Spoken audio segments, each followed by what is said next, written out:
ओम श्री परमात्मने नमः। अथ द्वितीयोऽध्यायः।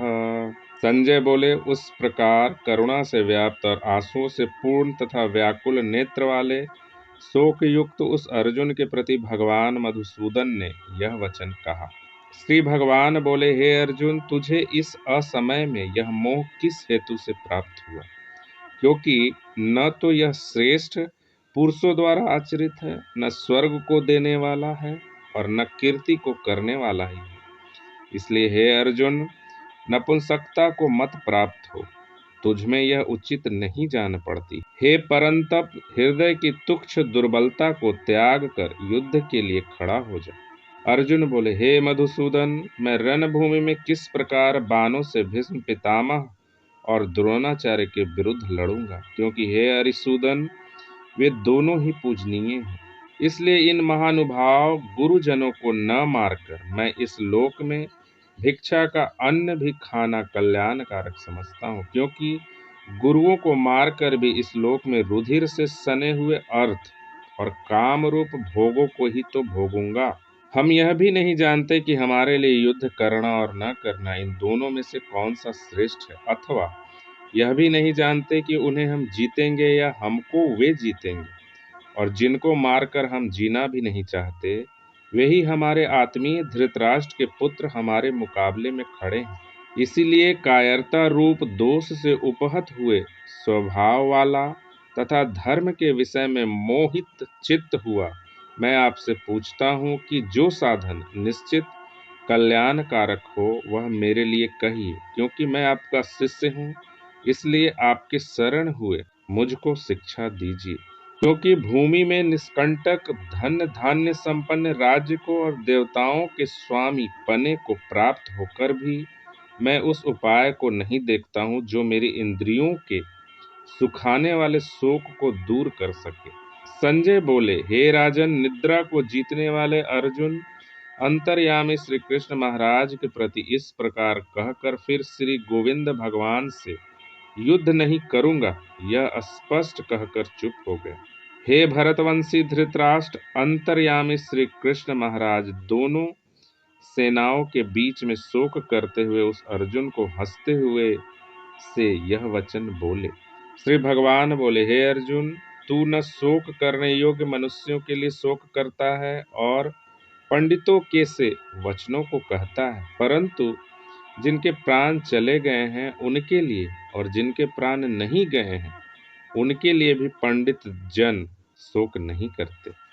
न तो ऐसा ही है कि मैं किसी काल में नहीं था, तू नहीं था, अथवा ये राजा लोग नहीं थे, और न ऐसा ही है कि इससे आगे हम सब नहीं रहेंगे। जैसे जीवात्मा की इस देह में बालकपन, जवानी और वृद्धावस्था होती है, वैसे ही अन्य शरीर की प्राप्ति होती है। उस विषय में धीर पुरुष मोहित नहीं होता। हे कुंती पुत्र, सर्दी गर्मी और सुख दुख को देने वाले इंद्रिय और विषयों के संयोग तो उत्पत्ति विनाशशील और अनित्य हैं। इसलिए हे भारत, उनको तू सहन कर। क्योंकि हे पुरुष श्रेष्ठ, दुख सुख को समान समझने वाले जिस धीर पुरुष को ये इंद्रिय और विषयों के संयोग व्याकुल नहीं करते, वह मोक्ष के योग्य होता है। असत वस्तु की तो सत्ता नहीं है और सत्य का अभाव नहीं है। इस प्रकार इन दोनों का ही तत्व ज्ञानी पुरुषों द्वारा देखा गया है। नाश रहित तो तू उसको जान जिससे यह संपूर्ण जगत दृश्य वर्ग व्याप्त है। इस अविनाशी का विनाश करने में कोई भी समर्थ नहीं है। इस नाश रहित अप्रमेय नित्य स्वरूप जीवात्मा के ये सब शरीर नाशवान कहे गए हैं।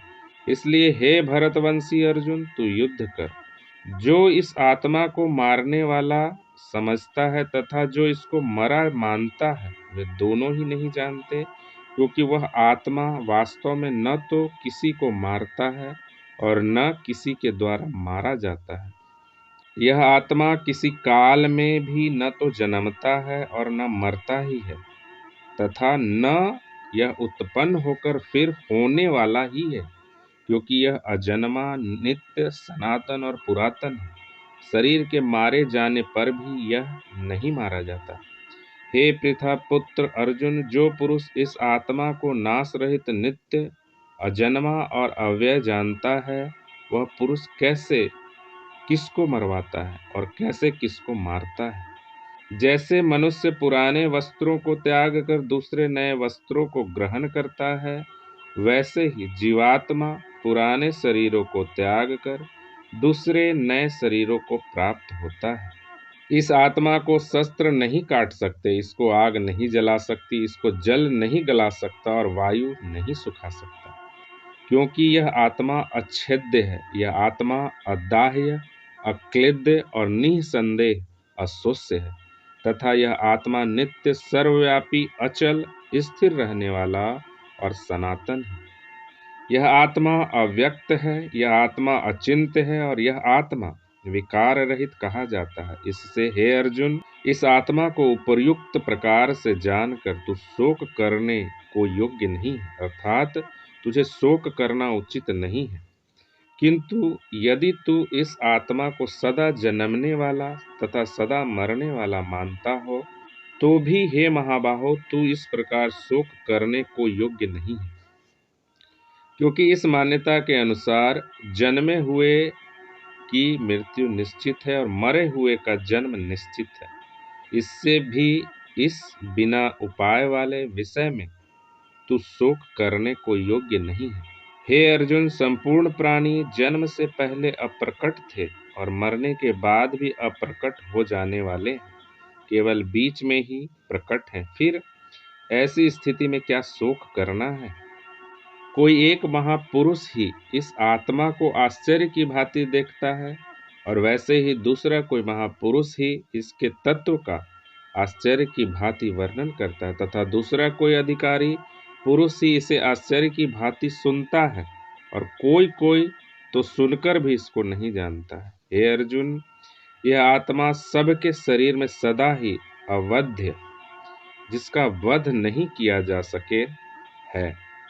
इस कारण संपूर्ण प्राणियों के लिए तू शोक करने के योग्य नहीं है, तथा अपने धर्म को देखकर भी तू भय करने योग्य नहीं है, अर्थात तुझे भय नहीं करना चाहिए, क्योंकि क्षत्रिय के लिए धर्मयुक्त युद्ध से बढ़कर दूसरा कोई कल्याणकारी कर्तव्य नहीं है। हे पार्थ, अपने आप प्राप्त हुए और खुले हुए स्वर्ग के द्वारा इस प्रकार के युद्ध को भाग्यवान क्षत्रिय लोग ही पाते हैं।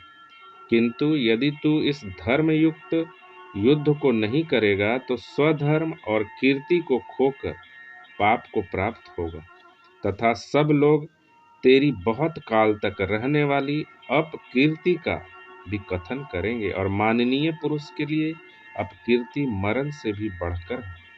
और जिनकी दृष्टि में तू पहले बहुत सम्मानित होकर अब लघुता को प्राप्त होगा, वे महारथी लोग तुझे भय के कारण युद्ध से हटा हुआ मानेंगे।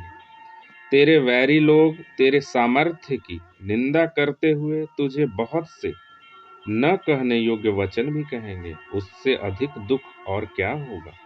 या तो तू युद्ध में मारा जाकर स्वर्ग को प्राप्त होगा, अथवा संग्राम में जीतकर पृथ्वी का राज्य भोगेगा। इस कारण हे अर्जुन, तो युद्ध के लिए निश्चय करके खड़ा हो जा।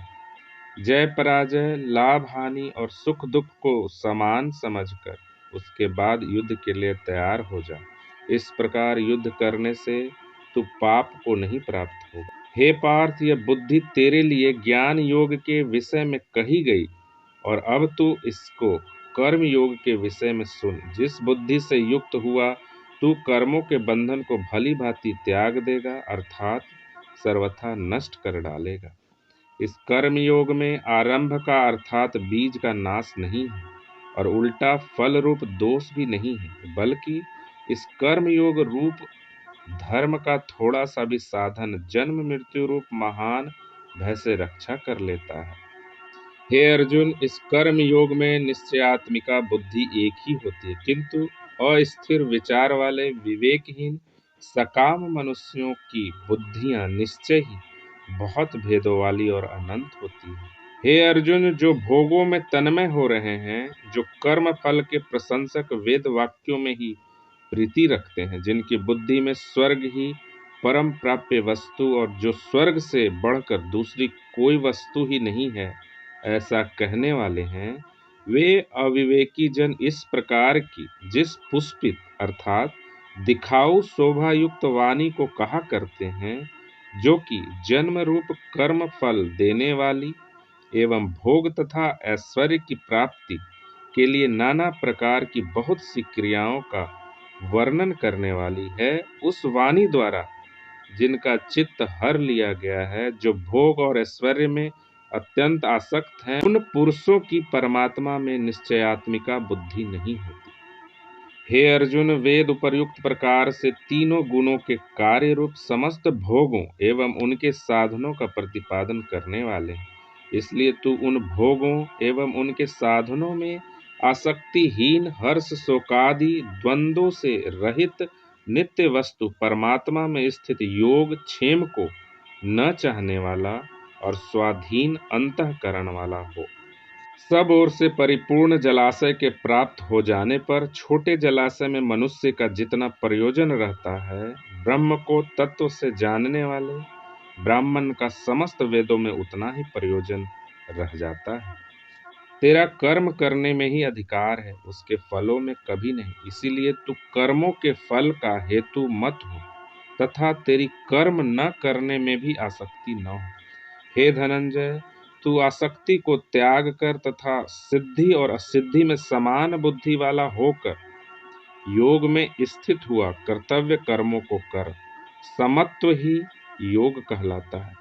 इस समत्व रूप बुद्धि योग से सकाम कर्म अत्यंत ही निम्न श्रेणी का है। इसीलिए हे धनंजय, तू सम बुद्धि में ही रक्षा का उपाय ढूंढ, अर्थात बुद्धि योग का ही आश्रय ग्रहण कर, क्योंकि फल के हेतु बनने वाले अत्यंत दीन हैं। सम बुद्धि युक्त पुरुष पुण्य और पाप दोनों को इसी लोक में त्याग देता, अर्थात उनसे मुक्त हो जाता है। इससे तू समत्व रूप योग में लग जा। यह समत्व रूप योग ही कर्मों में कुशलता है, अर्थात कर्म बंधन से छूटने का उपाय है। क्योंकि सम बुद्धि से युक्त ज्ञानी जन कर्मों से उत्पन्न होने वाले फल को त्याग कर जन्म रूप बंधन से मुक्त हो निर्विकार परम पद को प्राप्त हो जाते हैं। जिस काल में तेरी बुद्धि मोह रूप दलदल को भली भांति पार कर जाएगी, उस समय तू सुने हुए और सुनने में आने वाले इस लोक और परलोक संबंधी सभी भोगों से वैराग्य को प्राप्त हो जाएगा। भांति भांति के वचनों को सुनने से विचलित हुई तेरी बुद्धि जब परमात्मा में अचल और स्थिर ठहर जाएगी, तब तू योग को प्राप्त हो जाएगा, अर्थात तेरा परमात्मा से नित्य संयोग हो जाएगा। अर्जुन बोले, हे केशव, समाधि में स्थित परमात्मा को प्राप्त हुए स्थिर बुद्धि पुरुष का क्या लक्षण है? वह स्थिर बुद्धि पुरुष कैसे बोलता है, कैसे बैठता है और कैसे चलता है? श्री भगवान बोले, हे अर्जुन, जिस काल में यह पुरुष मन में स्थित संपूर्ण कामनाओं को भली भांति त्याग देता है और आत्मा से आत्मा में ही संतुष्ट रहता है, उस काल में वह स्थित प्रज्ञ कहा जाता है। दुखों की प्राप्ति होने पर जिसके मन में उद्वेग नहीं होता, सुखों की प्राप्ति में जो सर्वथा निष्प्रिय है तथा जिसके राग भय और क्रोध नष्ट हो गए हैं, ऐसा मुनि स्थिर बुद्धि कहा जाता है। जो पुरुष सर्वत्र स्नेह रहित हुआ उस शुभ या अशुभ वस्तु को प्राप्त होकर न प्रसन्न होता है और न द्वेष करता है, उसकी बुद्धि स्थिर है। और कछुआ सब ओर से अपने अंगों को जैसे समेट लेता है, वैसे ही जब यह पुरुष इंद्रियों के विषयों से इंद्रियों को सब प्रकार से हटा लेता है, तब उसकी बुद्धि स्थिर है, ऐसा समझना चाहिए। इंद्रियों के द्वारा विषयों को ग्रहण न करने वाले पुरुष के भी केवल विषय तो निवृत्त हो जाते हैं, परंतु उनमें रहने वाली आसक्ति निवृत्त नहीं होती। इस स्थित प्रज्ञ पुरुष को तो आसक्ति भी परमात्मा का साक्षात्कार करके निवृत्त हो जाती है। हे अर्जुन, आसक्ति का नाश न होने के कारण ये प्रमथन स्वभाव वाली इंद्रियां यत्न करते हुए बुद्धिमान पुरुष के मन को भी बलात् हर लेती है। इसलिए साधक को चाहिए कि वह संपूर्ण इंद्रियों को वश में करके समाहित चित्त हुआ मेरे परायण होकर ध्यान में बैठे, क्योंकि जिस पुरुष की इंद्रियां वश में होती है उसी की बुद्धि स्थिर हो जाती है। विषयों का चिंतन करने वाले पुरुष की उन विषयों में आसक्ति हो जाती है। आसक्ति से उन विषयों की कामना उत्पन्न होती है और कामना में विघ्न पड़ने से क्रोध उत्पन्न होता है। क्रोध से अत्यंत मूढ़ भाव उत्पन्न हो जाता है। मूढ़ भाव से स्मृति में भ्रम हो जाता है। स्मृति में भ्रम हो जाने से बुद्धि अर्थात ज्ञान शक्ति का नाश हो जाता है और बुद्धि का नाश हो जाने से यह पुरुष अपनी स्थिति से गिर जाता है। परंतु अपने अधीन किए हुए अंतःकरण वाला साधक अपने वश में की हुई राग द्वेष से रहित इंद्रियों द्वारा विषयों में विचरण करता हुआ अंतःकरण की प्रसन्नता को प्राप्त होता है। अंतःकरण की प्रसन्नता होने पर इसके संपूर्ण दुखों का अभाव हो जाता है और उस प्रसन्न चित्त वाले कर्म योगी की बुद्धि शीघ्र ही सब ओर से हटकर एक परमात्मा में ही भली भांति स्थिर हो जाती है। न जीते हुए मन और इंद्रियों वाले पुरुष में निश्चयात्मिका बुद्धि नहीं होती और उस अयुक्त मनुष्य के अंतःकरण में भावना भी नहीं होती तथा भावनाहीन मनुष्य को शांति नहीं मिलती और शांति रहित मनुष्य को सुख कैसे मिल सकता है। क्योंकि जैसे जल में चलने वाली नाव को वायु हर लेती है, वैसे ही विषयों में विचरती हुई इंद्रियों में से मन जिस इंद्रिय के साथ रहता है वह एक ही इंद्रिय इस अयुक्त पुरुष की बुद्धि को हर लेती है। इसलिए हे महाबाहो, जिस पुरुष की इंद्रियों के विषय से सब प्रकार निग्रह की हुई है उसी की बुद्धि स्थिर है। संपूर्ण प्राणियों के लिए जो रात्रि के समान है, उस नित्य ज्ञान स्वरूप परमानंद की प्राप्ति में स्थित प्रज्ञ योगी जागता है और जिस नाशवान सांसारिक सुख की प्राप्ति में सब प्राणी जागते हैं, परमात्मा के तत्व को जानने वाले मुनि के लिए वह रात्रि के समान है। जैसे नाना नदियों के जल सब ओर से परिपूर्ण अचल प्रतिष्ठा वाले समुद्र में उसको विचलित न करते हुए ही समा जाते हैं, वैसे ही सब भोग जिस स्थित प्रज्ञ पुरुष में किसी प्रकार का विकार उत्पन्न किए बिना ही समा जाते हैं, वही पुरुष परम शांति को प्राप्त होता है, भोगों को चाहने वाला नहीं। जो पुरुष संपूर्ण कामनाओं को त्याग कर ममता रहित, अहंकार रहित और स्पृहा रहित हुआ विचरता है, वही शांति को प्राप्त होता है, अर्थात वह शांति को प्राप्त है। हे अर्जुन, यह ब्रह्म को प्राप्त हुए पुरुष की स्थिति है। इसको प्राप्त होकर योगी कभी मोहित नहीं होता और अंत काल में भी इस ब्राह्मी स्थिति में स्थित होकर ब्रह्मानंद को प्राप्त हो जाता है। ओम तत्सदिति। श्रीमद्भगवत गीतासु उपनिषत्सु ब्रह्म विद्यायां योग शास्त्रे श्री कृष्णार्जुन संवादे सांख्य योगो नाम द्वितीयोऽध्यायः। ओम श्री कृष्णार्पणमस्तु।